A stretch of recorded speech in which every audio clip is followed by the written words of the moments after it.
In this video, I will briefly discuss what GOATA is, how it came to be, and why we do the exercises that we do in GOATA. To begin, GOATA stands for Greatest of All Time Actions or Greatest of All Time Athletes, depending on the context. That leads us right into how GOATA came to be. GOATA started by trying to figure out the cause of non-contact injuries. So they started by looking at the common patterns between people who don't have and didn't get lots of injuries. 4 main groups. The first group was high-performing athletes who had long careers and didn't sustain serious non-contact injuries, guys like Michael Jordan and Ed Reed. Another group that they analyzed were uncontacted people who don't experience lots of back pain and knee pain like we do, people who don't spend a lot of time in chairs or wear shoes that compress our toes. Another group was senior athletes, people that are still walking and running and jumping at a high level, certainly for their age group and probably for many other age groups. And the last group were children and largely infant development. And looking within those 4 groups, they found the common movement patterns that they all shared.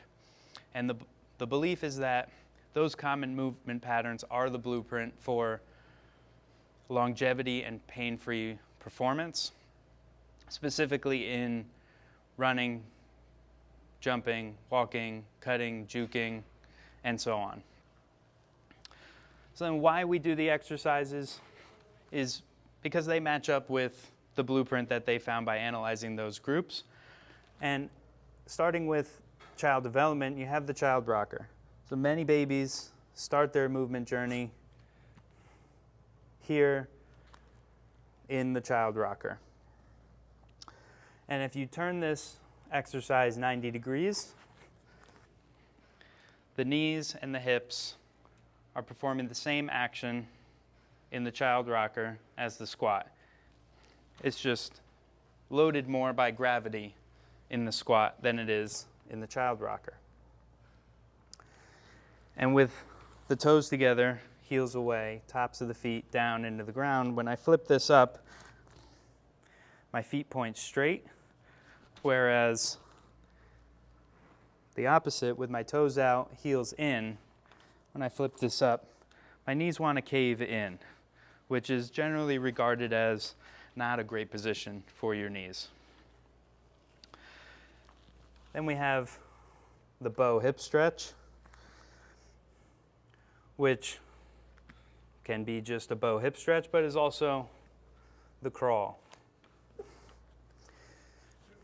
So as babies are crawling, they're beginning to develop the lateral stabilizers of the hip throughout the ranges of motion needed for gait. And if you take the bow hip stretch and flip that 90 degrees, you end up in your drop-in or lunge or still frame of a run. Likewise, the child rocker good morning is an athletic position. You might see a basketball player, soccer player, or football lineman.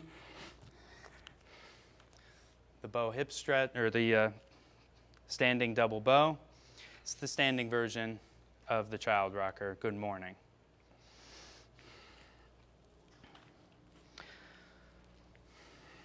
So that is a brief overview of GOATA. I hope you found this video helpful. Thank you for your time, your attention, and your energy.